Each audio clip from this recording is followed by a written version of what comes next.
Today I'm going to show you a little planting design project. It's in my own garden, and what I'm going to show you hopefully can apply to your own garden. When I'm looking at a planting design project, there's 2 or 3 things that I consider first before I go and buy any plants. And the most important thing is the actual microclimate and the environment that you're working in. And what I've got here is I've actually got a shady microclimate, and you can see it. It's a little garden bed under a quite established tree. This tree's about 7 or 8 years old. It's a robinia, golden robinia, and it's a beautiful tree, but it really is quite a shady area under that. The other thing about the microclimate is the soil conditions, and I have very little topsoil here. And I've actually dug this bed over. It's a clay with a little bit of topsoil on it. I've actually brought in a little bit of a garden mix soil, which is a blend of mountain soil and some sandy loam. And I've actually turned all that in together.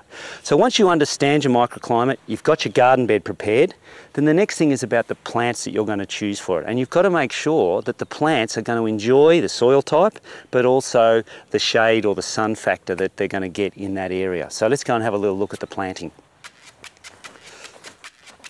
You can probably even sense as you come in under here that it's quite shady, and it's a dull day, but we are in summer. In winter, obviously, this tree loses its leaves, so the plants I've selected here are plants that will cope with a little bit of sun, but in the summer when this tree is in full leaf, they've actually got to be able to cope with shade.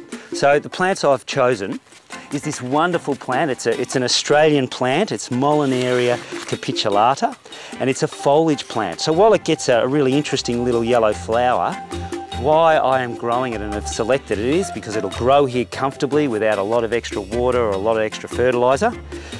But I want it for its foliage, its leaf form, and it's going to actually get to about, not even much more than about 600 high, and it'll really give me a bit of bulk. So I'm going to start to put those around the back where it's quite shady. I'll place those in a minute.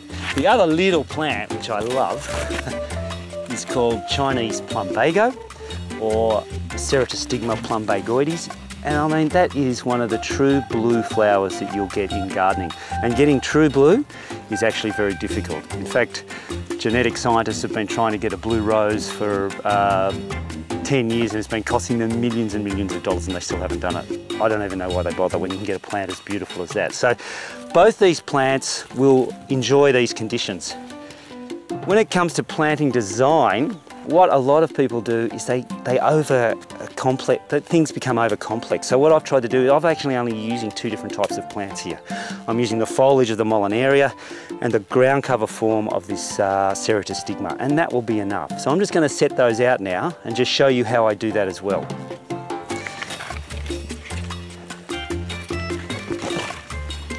I'm putting these to the back and really in areas where the best shade is, but I'm bringing one a little bit forward. So again, they're going to get about that high, they're going to fill up, and they give me really the form of the garden bed. And then these lovely little ground covers.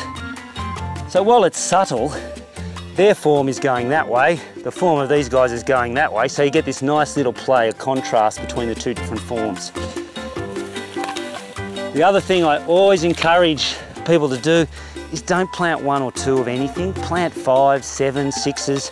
You know, just get your numbers, because it creates much more interest, but it simplifies everything. So while I'm getting, when I say interest, that form of those, because I've got quite a few of them, it really gives you a much nicer contrast with the upright form of the others. Whereas if I only had 1 of those or 2 of those and I introduce something else here, you actually lose that because there's just too many competing elements. So keep it simple. It's the policy that works. So really, I'd stand back from that. I'd want to think, okay, and I drive a lot of contractors stupid because I find even in my set out of plants, I'm very fussy, but I kind of set them out, stand back. I've got that foliage moving in and out, so I'm pretty happy with that. These are in beautiful condition, really, but you can see how that root mass has started to spin around in the pot. They're quite herbaceous, these plants, so I don't have any problem with really hopping into the root system and breaking that cycle of the roots going round and round, because otherwise they can continue to do that. So it's very important that we just finesse that plant a little bit. Now, I've actually broken a bit there, but that's okay. The other thing that's important when we plant, so I've broken that root mass up, but we've got to just make sure that with our soil, we've got a good knit. Now I've got a heavy clay soil under that, and I do not want to bring that clay to the top, but I do want to make sure that there's a good knit between the soil types. I also use quite a bit of gypsum on this clay soil before I actually put the topsoil on. I finesse the plant, I've dug my hole, I put that in there, lift her up like a skirt. The other important thing is just to make sure that we get the right level so that the plants are actually planted to the top of the pot comes to the natural soil height. And the other thing I always do with planting my new plants is I create a small dish, just like that. So we'll have a go at this other one here. Again, get a good, don't want to bring that clay up, so I kind of use more of that action. Getting a good breaking of that clay. Clay is not a bad thing to have in the soil. It holds nutrients. It's really good. You just don't want to mix your clay and your topsoil together. You certainly don't want to turn your topsoil up and have your clay on top of that. Okay, so again, just finessing that root mass. This one's not too bad. Just holding her up gently. Okay, so there, and then again, just create my bowl, my little dish around there. The other thing that's important, I'm planting under a tree, and this tree has a lot of roots around it, and I don't want to go and turn all that soil up really aggressively because I'm actually breaking the root hairs, and that's not a great option for the tree. So what I did in the preparation of this, we had clay soil, I scalped the grass off, and then I brought the topsoil in and I just really crumbed the top 50 mil, and then I've applied then a second layer of topsoil. So with my hole digging, I'm actually being quite specific with just sort of digging deeper into those areas quite specifically without actually turning the whole area up, because I want to try and destroy as few roots as possible. And quite frankly, an 8-inch pot is really not ideal for this sort of planting. You'd rather use smaller pots just because it does less damage to the tree. I'm going to finesse this down quite a bit. That topsoil, I mix in a bit. I'm going to pull some of those clay chunks off out of here. And then we put that back in at the right height. Bit of that.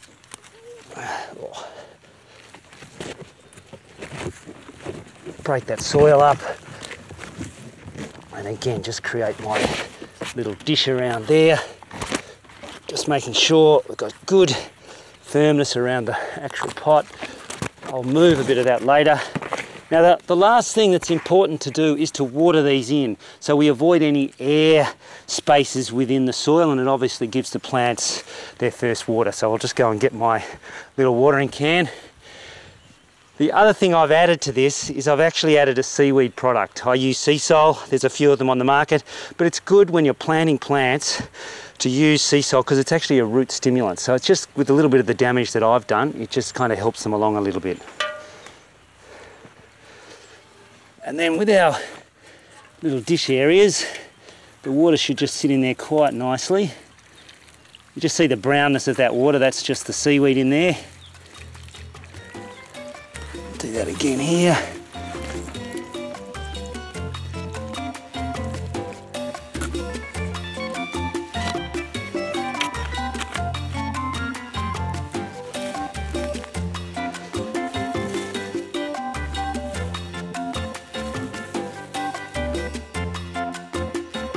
So I like to use sea salt. It's an Australian product, it's fully organic, and it's actually a root stimulant, so it's perfect for transplanting or for planting new plants. Now, I generally have a full bucket here, so there's probably about 8 litres in there, and they just sort of say 2 capfuls. You can't really give it too much of this, I don't believe, but anyway, 2 capfuls is good enough. The other thing, this is also a soil wetter. So under trees, a lot of our soil becomes quite hydrophobic and it doesn't allow water to penetrate. So in this little product, they've also put in a wetting agent, which is very helpful as well.